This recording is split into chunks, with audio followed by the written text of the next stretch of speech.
Jessica. And I'm David, and this is Passports and Birth Control, a couple's take on international travel.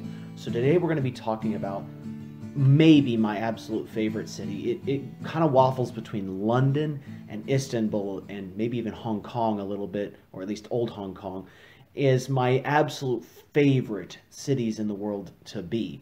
And so London was definitely, can't miss it. And on our route, if you recall, we left off in Edinburgh and we were heading down to Europe through Edinburgh. Now this whole trip, we wanted to avoid going on a plane as much as possible, which is very easy to do in Western Europe. And so we wanted to take a train from Edinburgh to London. Now you can take a plane from Edinburgh to London. It's actually cheaper. You can take a bus there. There are buses all throughout Great Britain. You can also take a plane from pretty much anywhere in the world to London. It's a hot spot for anywhere in the world.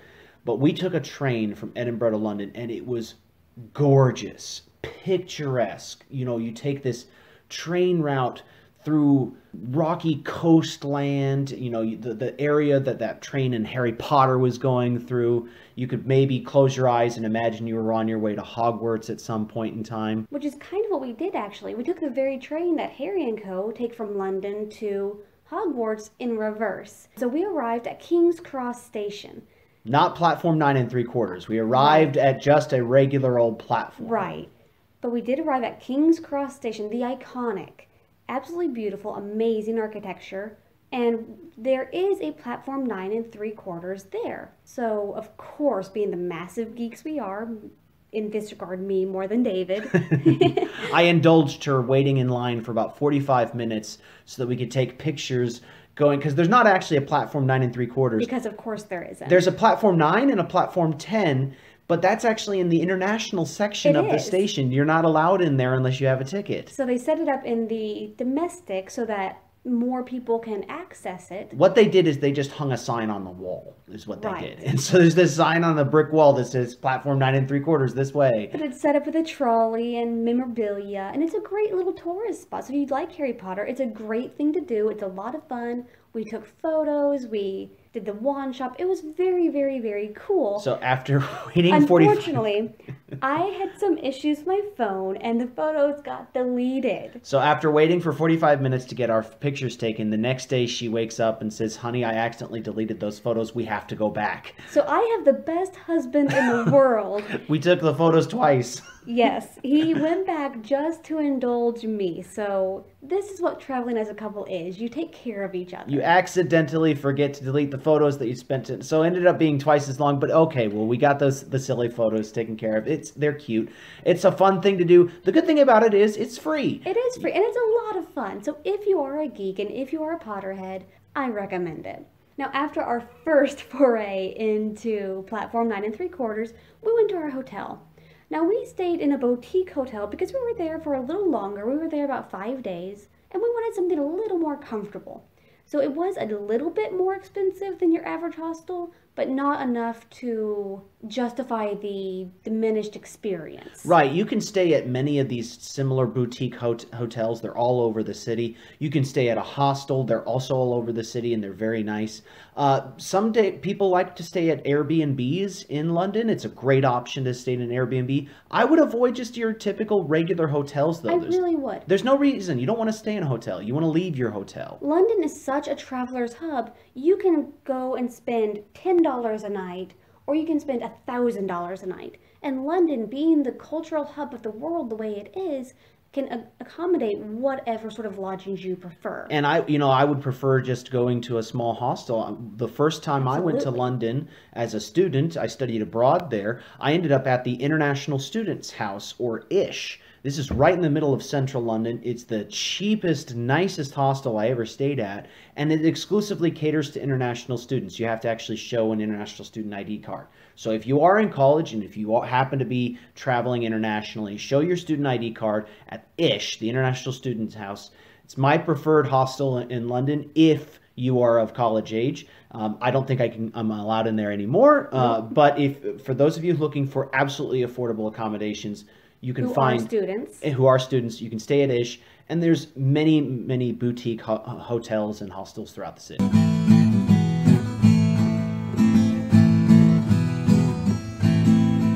Now, the first real tourist attraction we went to, other than the train station itself, is we went to 221B Baker Street. Now, for those of you who are fans of the TV show Sherlock, or just read Sherlock Holmes novels and short stories, this is an actual place. This is where Sherlock Holmes in the books and in the TV show lives, but it's an actual place. It's an actual building. And they've taken the actual address, 221B Baker Street, and turned it into a Sherlock Holmes museum. They've recreated the look and feel of an 1800s apartment, made it, you can have all these different artifacts, like, oh, look, there's his violin, or look, there's... Complete with details from the novels, like the VR that he shot into the wall. Yeah, and there's some of the aesthetics are a little bit more accommodating to the modern Sherlock. You can see there's some homages to that, but really it's trying to be the 1800s, the Victorian era Sherlock. The original. The original. It's not really trying to be the TV show. But if you're a fan of the TV show, if you're not as familiar with the older ones, you'll still get that Sherlock aesthetic because they definitely cater to that as well. It's a small museum. You kind of just wander around a small apartment for a little bit, but it's so transformative. You feel like you're in a Victorian London apartment, and because it is so lived in and real, it feels like, oh, Sherlock Holmes must just, he's in the bathroom or something. He's gone for tea. Yeah, and you're standing in his apartment. It's a really transformative experience, relatively affordable, and I would highly recommend it if you have any interest in Sherlock Holmes. Or literary genres in general. Now, we also did the Tower of London. Now, this is an absolute cannot miss when you are in England in general. So much of English history happened in this place, and so much of English history is still happening in this place.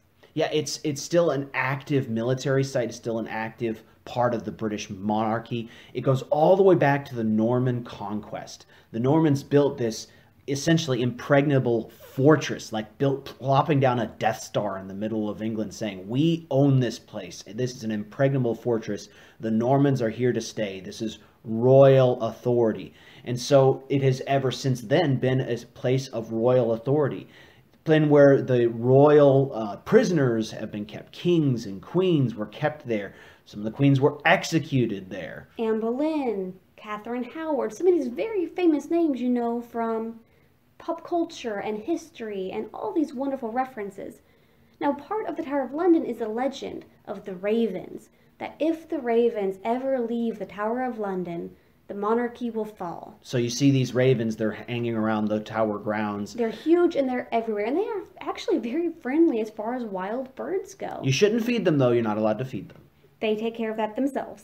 Yeah, and the people that are also there that take care of the ravens are the beefeaters. These are the ceremonially garbed, red-coated soldiers. With the flat hats, you can picture them in your head. I'm quite sure everyone knows what a beefeater looks like. They guard the tower grounds, and they've been as ceremonial guards. But they're also helpful with tourists. They can point out, hey, where's the crown jewel exhibit? It's over there. And that is a cannot miss. These are the crown jewels of England, of the UK.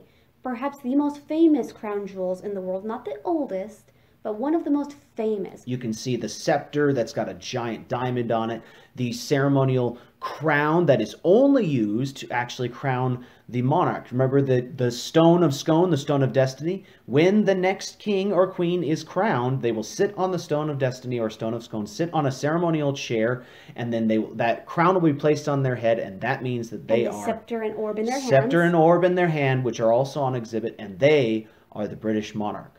Now, another thing that I highly recommend, but it's a little bit difficult to get into, but you definitely need to go and see it. It is, aside from the Tower of London, probably the symbol of London, and that's Parliament. You probably have seen Big Ben, the clock tower that is connected to the Parliament building. This is the equivalent of the U.S. Capitol building for you Americans. It's where the Parliament meets in the House of Commons and in the House of Lords, and this is where the laws of the United Kingdom are set. The royals do not have any power, really. It's the Prime Minister and Parliament that sits in Parliament. The members of Parliament, they write the laws. They have a constitutional monarchy. And so this is the current, and for the last several hundred years, power of the United Kingdom. And so we were lucky enough, we got there when they were offering tours. You have to book these in advance, make sure the timing's right, and they do fill up fast. It's not cheap to do it, but it's definitely worthwhile because as gorgeous as Parliament looks on the outside, it is that much more spectacular on the inside. There are murals depicting historical moments throughout British history. There are all these paintings of Oliver Cromwell, and the hall itself where Parliament meets dates back to the Norman conquest as well. It's one of the first buildings that they built there aside from the Tower of London. And that hall was where lords would meet. And they expanded it to the House of Commons and House of Lords. The House of Commons was burnt, nigh on destroyed in World War II. The Germans bombed it, so they rebuilt it. And in various different halls, you can see, oh, that pillar is all mangled and damaged because that's from the damage that the German bombs made. And so if you're lucky enough to go on this tour, you might be able to get into the House of Commons itself, where you can see the long green leather-backed benches where the Parliament members sit.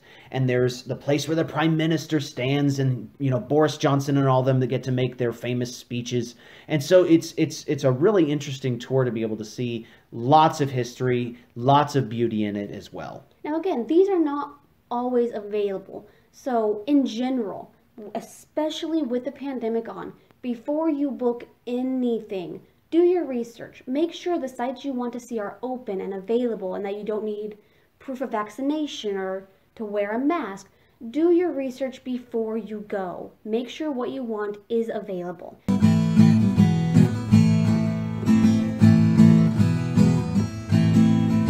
Another cannot miss in London, there are a lot of cannot misses in London, the famous Westminster Abbey. If you already go to Parliament, the benefit is it's right there in the same square. It's right across the street from Parliament. Right, so much of British history, again, took place in this abbey. This is where the monarchy is crowned. This is where a lot of official religious events, such as weddings and coronations, take place. Also, a lot of famous people are buried here or have memorials here. We can see memorials to C.S. Lewis. We can see the grave sites of people such as kings and queens. Queen Elizabeth I is actually buried there. Right, we got to see her tomb and pay homage to her. So besides paying homage to Queen Elizabeth I and seeing all these graves and tombs, essentially, and if they're a known person, William Shakespeare, all the who's who of British history, right, they either have a memorial there or they're buried there. Right, and so this is a beautiful place. It is an active church. Again, I'm going to say it, you're going to get tired of hearing me say it. Be respectful. It's an active place of worship. It is a sacred site. So to the graves, to the people buried and entombed there, to the people worshiping there, be respectful. And you might be fortunate enough to be able to attend a worship ceremony there. But again, be respectful and, sit in the back and listen to the beauty of the voices echoing through the ancient rafters of Westminster Abbey. Oh, the acoustics of this place. It is just lovely. Maybe I wouldn't say this is must-see. You're gonna see it because it's in the city itself, is Tower Bridge. Now, going back to the Tower of London, what we essentially did is we walked from the Tower of London all along the Thames, the river that runs through central London. And the Tower Bridge spans the Thames not far from the Tower of London. That's why it's called the Tower Bridge. It is part of the famous London skyline. Right. You might have heard it being called the London Bridge. That's not true. The London Bridge is something different. It's just a normal bridge. This is the Tower Bridge because it's located near the tower. It has these two very picturesque towers that you might have seen on postcards. It actually dates back to Victorian times, much like Parliament. It's actually an 1800s addition, like Big Ben, where a lot of the British, what we think of today as the symbol of modern day Britain, came from, that Victorian aesthetic of imposing imperial stonework and iron. And they're fascinating to look at from a distance and even up close. You can take tours of the towers themselves in the Tower Bridge, but it's just kind of neat to walk across it, and that's what we did. We just kind of walked across it. Now there's also Trafalgar Square. When you think of London, one of the names that comes to mind is Trafalgar. Now this is the very famous square where you have Nelson's Column. Again, part of that iconic London skyline. Also in Trafalgar Square is the National Portrait Gallery. This is exactly what it sounds like. There's a great deal of British artwork, specifically portraits, housed here, which it was really an amazing walkthrough. I mean, It's a free museum. You can see some great pieces of art in that area. They have the Bathers is probably the most famous piece of art there. right, you're not going to see quite the same caliber of historical pieces as you would see at, say, Berlin's Museum Island or at the Louvre in Paris, but you are going to see some really remarkable art pieces here.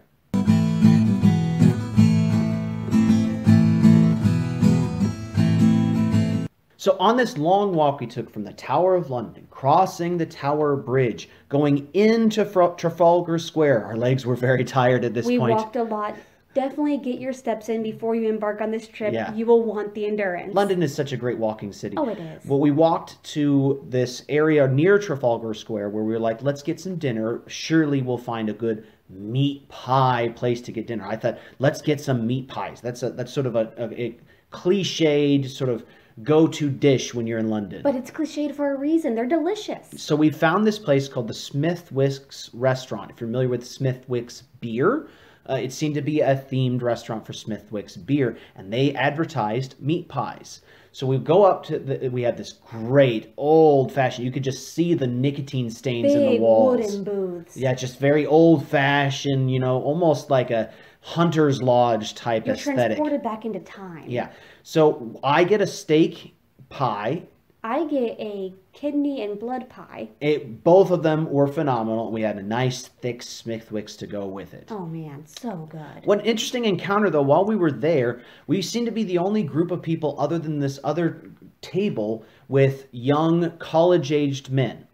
And one of them seemed very upset. Now, just to set the stage here, our server was a young Vietnamese, I believe, woman.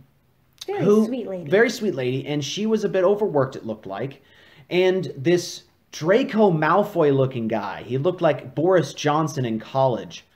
He goes over to her, and he just is berating her. In the most posh Southern British accent. My meat pie had no meat in it. And he was just berating her. And I thought, oh my gosh. What a tool. And so I walked right up to her. I said, my meat pie was delicious. And I gave her a tip. Because that kind of attitude was a bit uncomfortable for me. It was like, it felt like a scene out of Harry Potter, seeing Draco Malfoy mouthing off to a servant. And it was just a weird experience to see that, and I felt the need to stand up for the common person who was unfairly being mistreated by this person. But this is something you do see. It's sort of an underbelly of classism that is present in the UK, and elsewhere. Just as a background, we happened to be there when Brexit was still very much on a lot of people's minds, and so there seemed to be that controversy and division of us versus them. And I don't want to make it racist, but maybe this person was a bit racist. There is the whole point of Brexit was they don't want immigrants into Great Britain, or at least the people who were in favor of Brexit. And so it's almost like we got to see a Brexiteer in action, and it made us very uncomfortable, this whole encounter. But it was interesting to see this, like, does this person realize how much of a cliche they look like? Now, I do want to backtrack to one other detail. I did say I had a kidney and blood pie. Now, that sounds, even to my own ears, like the most disgusting thing ever. It was delicious. It had big chunks of this very rich kidney meat and steak.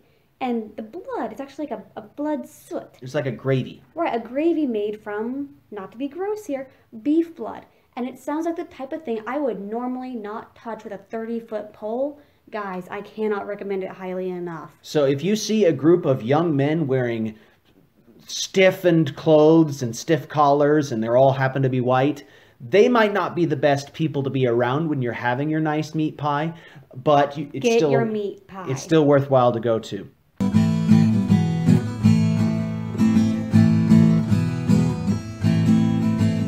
Now, I was fortunate enough to actually study abroad in London. I was there for a semester in college, and I had a joint partnership with my university that I was going to and the University of Regents College, which is right in the middle of Regents Park.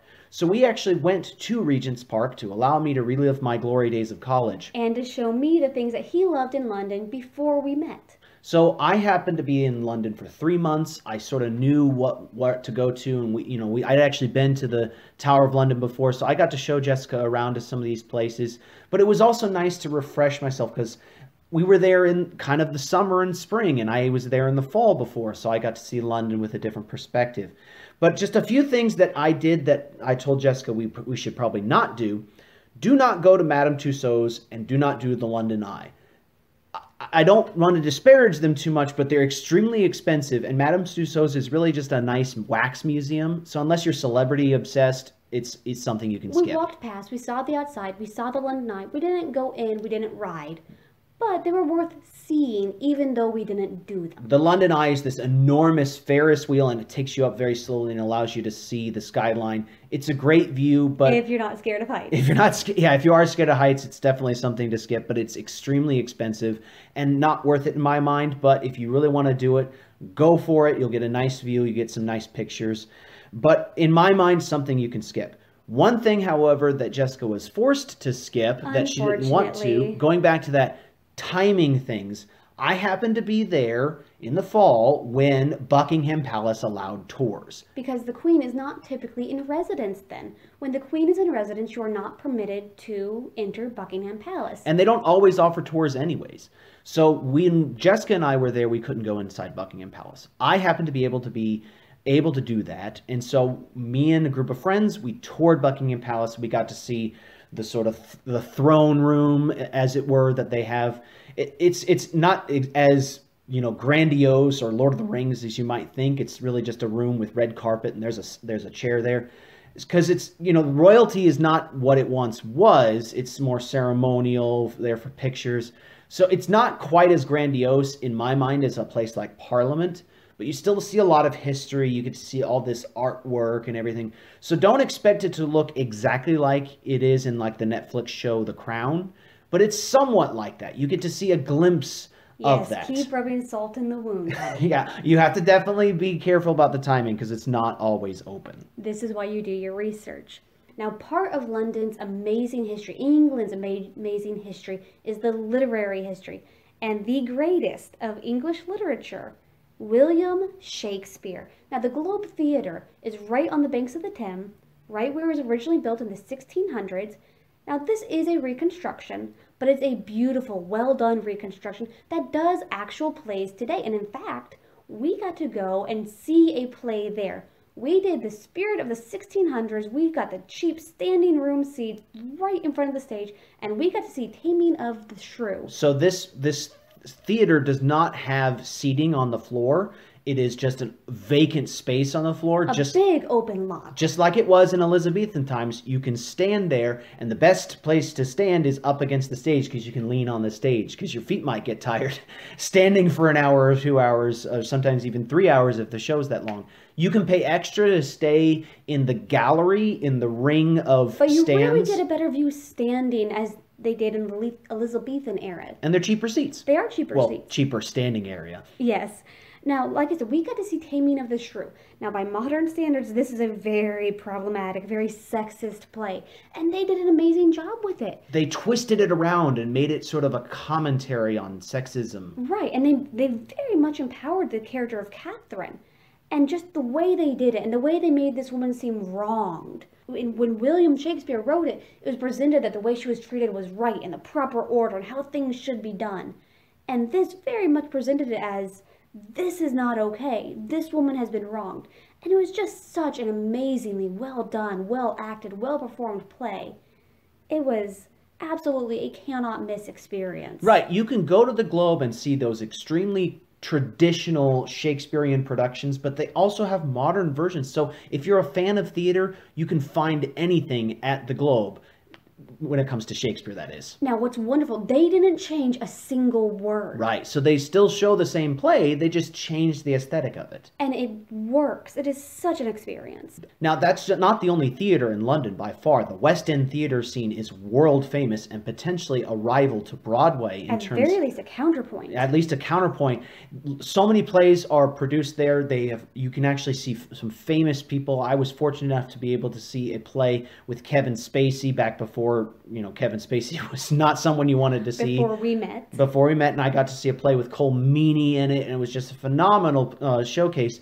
So if you're a fan of theater, you can definitely find it in London. And you can go to small theaters, you can go to big theaters, you can go to the Globe. I encourage you to explore the theater scene as much as you can. Do catch at least one show while you're in London, regardless of what you go to. And the Globe is a great option because it's relatively affordable. It's probably the cheapest of the really must-go-to theaters. Absolutely. Now, in addition to must-go-to, I could put this on a maybe-go-to, but it was definitely a must-go-to for us. St. Paul's Cathedral, which is an Anglican cathedral. So what's interesting about this building, it is grandiose and huge on the outside, but inside the aesthetic is actually really it's like understated aesthetic. Sparse. Yeah, sparse aesthetic, which is much more of a Protestant way of decorating things because it is a Protestant church, but it's enormous like a big Catholic cathedral. And so this is their national cathedral for the Anglican Church. And in World War II, it was the symbol of London. The Germans might have bombed Parliament, but they actually were trying to bomb St. Paul's, and they kept missing it because there were so many anti-aircraft guns around that area. So it became the symbol of London. St. Paul's is still there. And as I said, I was there in the fall semester studying abroad, so I was very fortunate. I got to see a children's Christmas choir singing there, where they have the high-pitched voices singing to the rafters, and it was just such a wonderful experience to be able to enjoy that. If you're there in Christmas time, it's one of those unforgettable experiences to be able to hear the echoing, high-pitched youth choir voices singing and echoing from the dome. It's worth going to. Prepare yourself. To be honest, it's a bit disappointing and aesthetic on the inside, but it's great to look at on the outside. It's a gorgeous building, and it happens to be right near the Globe. So if you're going to go see a show at the Globe, hop on across the river and go check out St. Paul's real quick.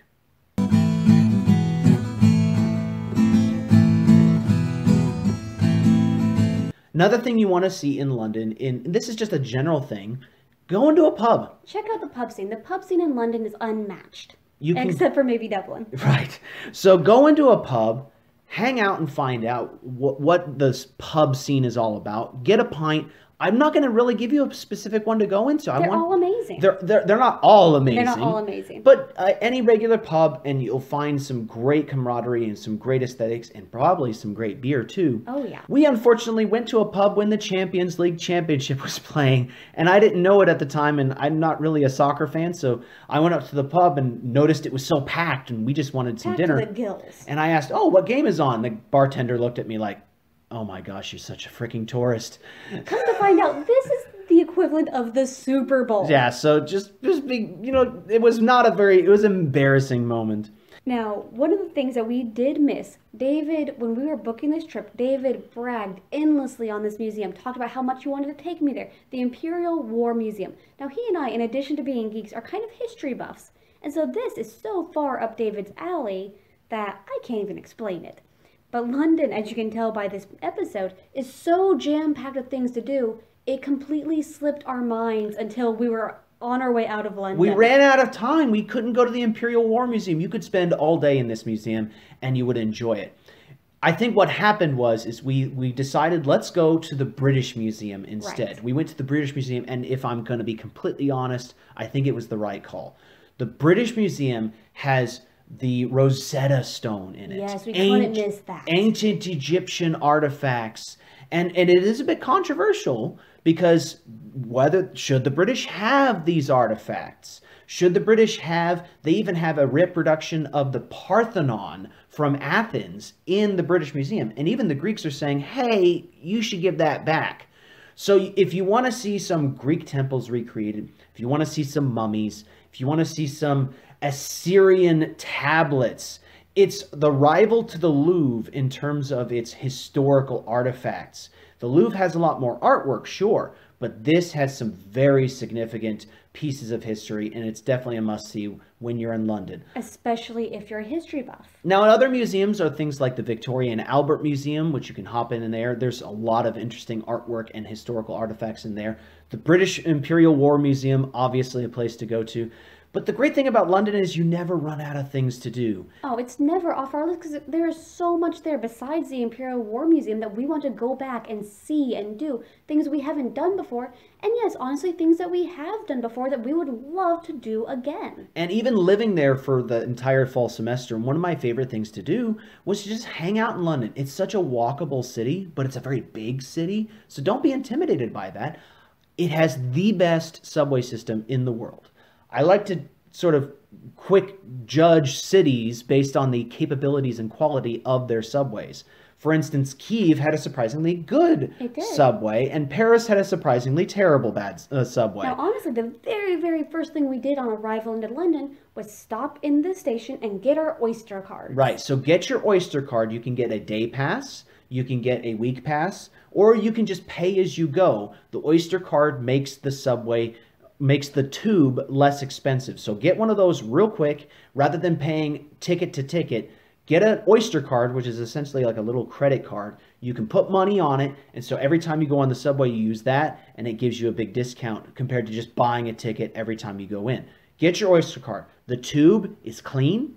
It's fast. It's safe. It's safe. It's a nice place, nice way to get around London. It's a very pleasant way to get around London. So don't be intimidated by the scale of the city. It is a huge city. And you can either do what we did and walk your legs off, or you could just take the subway everywhere. You can also take the black cabs, but they're a lot more expensive than the tube. The bus system is good, but it's harder to navigate. The subway is so easily laid out. There's that famous tube map, which shows all the different lines, and it's just an experience in itself, getting on and off the tube. There's really a reason the locals use the tube, and that's because it is unmatched. Follow the locals here, guys. I wouldn't recommend renting a car. That's a terrible idea in London. And there are some people who like the hop-on, hop-off buses. We're the last people to get on a hop-on, hop-off tour bus. Don't bother. Take your own tour. Use your legs. Use the tube. Use the bus and cabs if you want. You'll see so much more of the true nitty-gritty London. And that's so amazing. It's such a city that you can just walk around and oh, there's that World War I memorial in the middle of the street. There's Nelson's Column. There's the BT Tower. There's so much to see around every corner, and I'll never get sick of the city, and I'll always want to come back. Oh, how can you?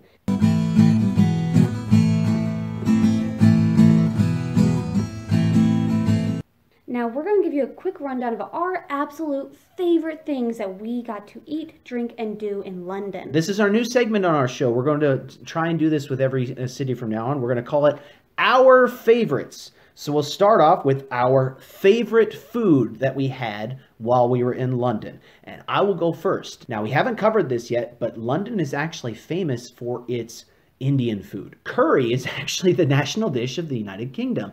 And so when you're in London, yes, you can get these meat pies and fish and chips and traditional meals and pasties and traditional meals of the British, but you have to get Indian food. And so we went to a small restaurant that had Indian food, and it was phenomenal. Mouth-watering. Oh, so good. So my favorite food, the Indian restaurant we ate at. Now, I'm a little more of a traditionalist. I love curry, don't get me wrong.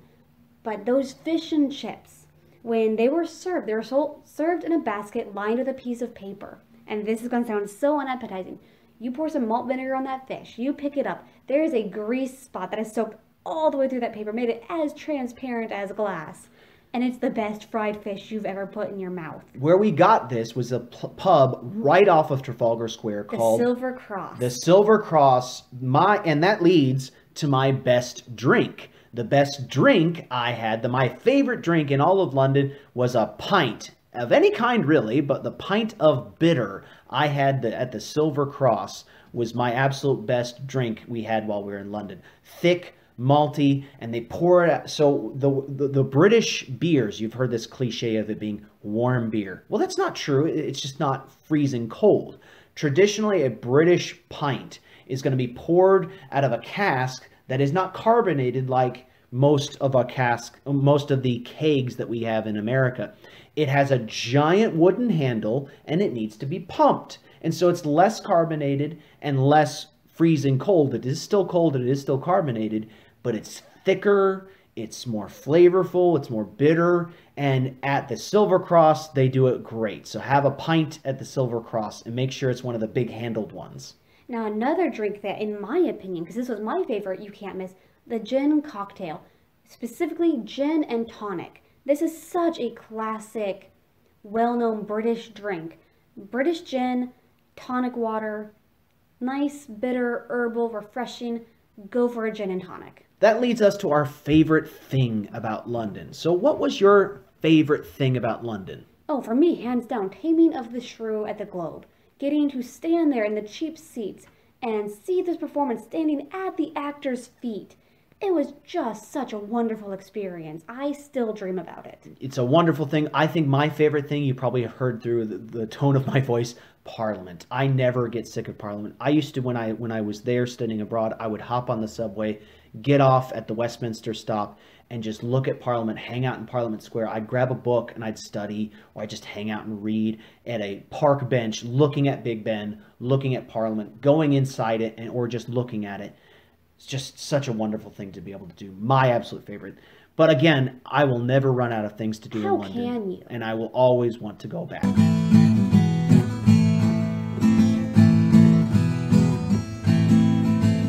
I mentioned the gin and tonic cocktail, the classic quintessential British cocktail. This is a really easy drink to make. Personally, if I'm going to go for a British gin, I like the Beefeater gin. Now you're going to take about 1 part to 2 parts gin and tonic. And really, it doesn't matter what brand or variety of tonic water you use. You can buy the super cheap $1 a bottle stuff. You can buy the nice $10 a bottle stuff. As long as it has that quinine bitterness, that's really all you need. So you're going to do 1 part gin, 2 parts tonic, pour it over ice, garnish with a little cucumber if you like. Don't need to, but I like it. David does not. And that's your gin and tonic. Very simple cocktail, very refreshing, great for summertime. So, this has been Passports and Birth Control. Don't forget your passport. Don't forget your birth control.